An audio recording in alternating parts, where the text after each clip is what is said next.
Sherwood Schwartz is credited with creating and producing two of the most memorable television series in the history of American pop culture, and both of those shows came with two equally memorable theme songs. Now come on, sing along with me. Here's a story of a lovely lady who was bringing up three very lovely girls. All of them had hair of gold, like their mother, the youngest one in curls.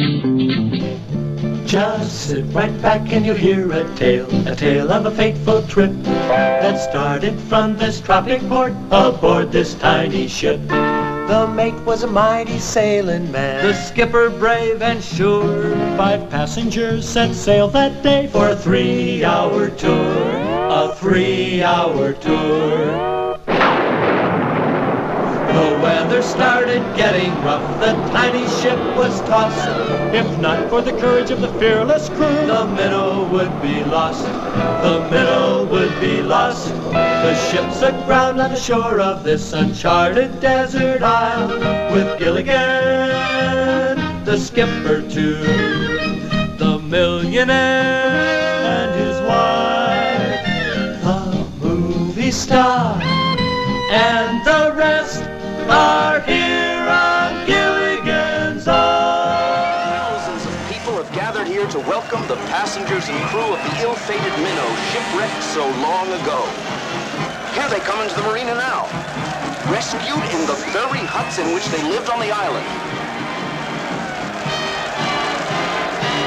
Here's the governor's aide to give them an official welcome to Honolulu and the USA.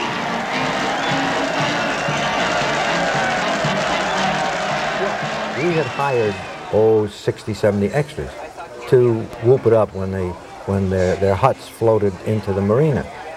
And much to our surprise, when the huts appeared, and there was a helicopter and the Coast Guard was there, it was a pretty big production, people came running out of shops, from other places, out of restaurants, screaming, "The castaways are getting rescued." It's incredible, the castaways, after all those, and like it's real. And that's a very important point, because people today don't believe what they read in the paper. They don't even believe what they hear on radio. But they believe, they have a television reality. When the show was on for about 5, 6 weeks, I got a phone call from a lieutenant commander in the Coast Guard who said, "Can I come up and meet with you about something?" I said, what about? He said, "I'd rather, if you don't mind, I'd rather just drop in, there's something I want to show you." I said, "Okay." I mean, I'm not going to say no to the Coast Guard. And so he came down to my office, and he just plopped a stack of telegrams on my desk. And I said, "What are these? Read a few of them." And they all said substantially the same thing. They were from irate Americans. And they were addressed to Hickam Field, to Vandenberg, to other naval and army installations. And they all said, "We give billions to foreign countries. Here there are 7 Americans on an island. Why can't we send one little destroyer to pick these people up? They're going to starve. They're going to have diseases." Now, who did they think was filming these people? What possibly could have been going through their minds? I mean, there's music. Right. There are commercials. Oh, television. But that's television reality. You didn't pay all those extras, did you? No.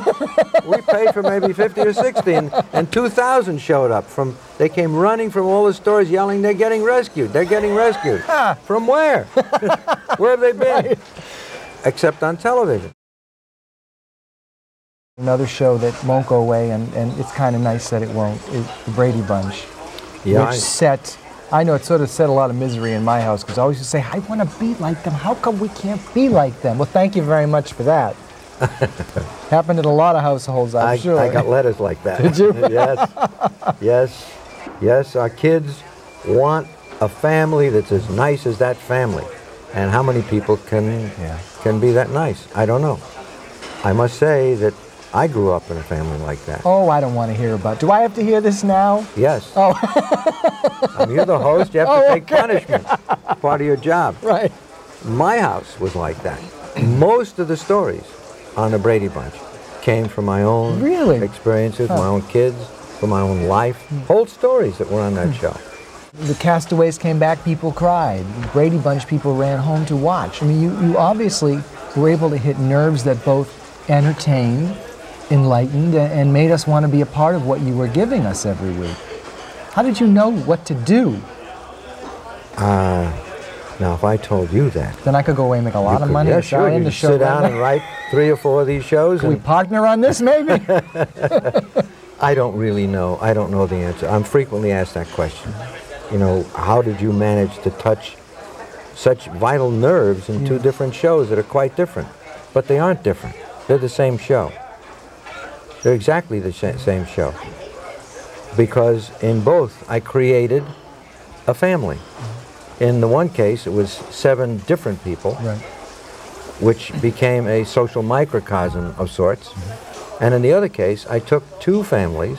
That's the first show that was non-nuclear. Before that, Donna Reed and Ozzie and Harriet and all the situation comedies, Father Knows Best, were a mother and a father, Leave It to Beaver, a mother and a father and 2 kids or 3 kids or 1 kid, whatever it was. But I put 2 different families together. And that's the same as the Gilligan's Island in a different way. You know, if I were to do the Brady Bunch now, I could do the same show, but the topics would be different. Because television reflects society. And society in the past 20, 25 years has moved into other fields in terms of life. Just the living of life is different now than it was then. I dare say that we would be doing shows about maybe the kids would want to be involved in drugs, which we didn't do. I really don't have much to do with fancy technology. I'm not going to be doing the Terminator, where things dissolve into other things, and my shows are really about people and people's relationships to each other. I mean, that's what I think is the most important thing in the world. The whole world. There's nothing more important than people's relationships. If people understood that, there wouldn't be wars.